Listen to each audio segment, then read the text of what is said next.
Alright, kapun piso here. What are we? What is religion? What is thought? How religion came about?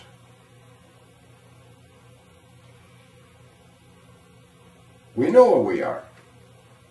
We're a product of evolution. We're evolved, mutated primates. That is a fact. It is like saying 2 + 2 = 4. Or that the Earth revolves around the sun. Many years, many centuries back, people didn't believe this. They had no idea that we created thought and gods and all kind of imaginary friends with our brains. Well, today it is a fact. We are in the 21st century. We are not in the 5th century. So God is simply a delusion. Just like the brilliant Richard Dawkins said. One thing he forgot, though, that he takes for granted, is that we think with our brains. I believe that it's important that we should say, before we start talking or giving our ideas to anyone, we should say, be cut. Instead of saying hello, we should say, be cut. Which means, brain is creating a thought. So that way people immediately realize that all this chemicals and electromagnetism is producing this thinking, this exchange of thoughts between brains, between human beings. That's very, very important. How many people think of that? No. No one. Nobody's aware, like they take for granted that we are breathing constantly. This is taken for granted too. The religious, of course, it seems like they think that we are picking up thoughts from God and the divine. But the truth is, we produce the thoughts via axon interaction, communication information with electromagnetism. I mean, this is a fact. It's like 2 + 2 = 4. We look like this. This fossil of an Australopithecus afarensis. 3 million years ago, we had one of these in our skulls. Not that many connections. It took millions of years to get connections, which means information. The layers of the brain clearly prove evolution. There's different layers. We have a reptilian brain, the limbic system, and so forth. Any neurologist we can educate a cry-psychotic or religious psychotic with these facts. Let's put ourselves back 40,000 years. We created everything with our brains. We perceive things with our brains. But we didn't realize what we perceive. Our world were filled with mysteries and all kind of entheogens, foods that cause visions, like psychotropic substances like mushrooms and snails and leaves and all kind of things, even pigment that they used, the cavemen used for painting, like a tropa belladonna, for instance. In the Egyptian religion, the word of the hieroglyphs, He was alive.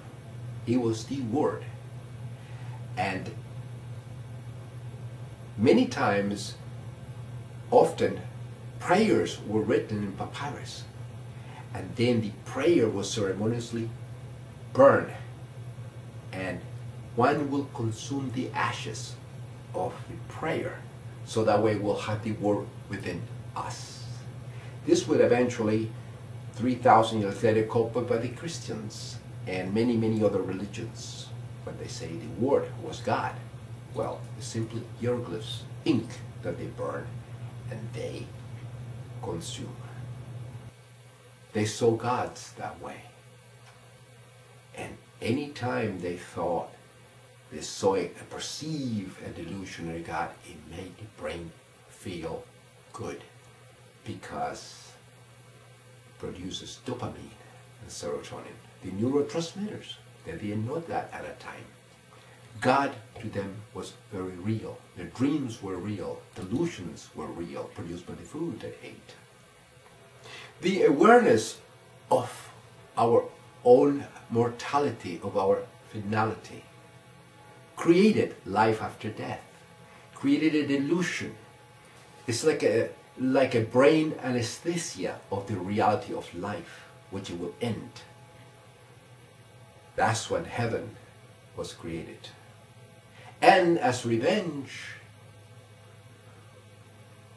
there came hell, a place of eternal punishment. If you have an enemy that does you wrong, and he is a leader, and he'll never get punished, you will wish that that person is punished in the afterlife. Eternal torment. That's what curses and all kind of damnations of the person were invented or created. There are as many religions, beliefs, as the brain can create. Anyone studying history and different cultures throughout the world for 5,000 years, they all have an imaginary friend, a god,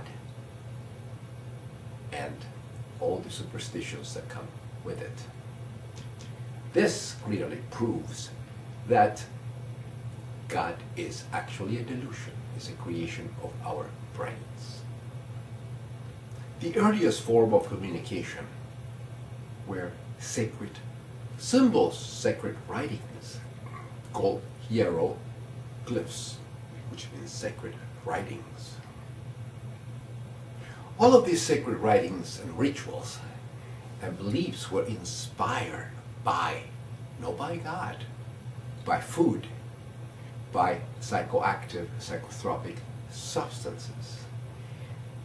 If you want to see God, you take sacraments. And this is very clear in the Book of the Dead, especially the Papyrus of Ali, which is 3,500 years old, and it can be seen at the British Museum. That's where all religious beliefs, Christianity, Judaism, Islam, and many, many, many thousands of other beliefs originated from.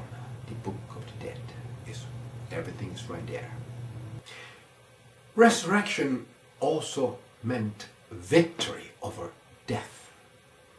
And since the soul, which is a bird and a wing, flies away, the wings and the winged person are equivalent to victory. That is the reason the Greeks and the Romans use Nikes or winged ladies representing victory. You see them everywhere. All religious beliefs is a delusion. It's a form of stagnation because they stagnate. They don't progress. The brain keeps believing in delusions, in anachronistic delusions to be reality. And they're going backwards. So it is fair to say that religious people are basically retarded. So as you can see, we can see all over the world, people in Jerusalem, the Vatican, the city of nuts, and all that. There are people that live in the past. And living in the past is simply being retarded. Fix their brains. Join the 21st century.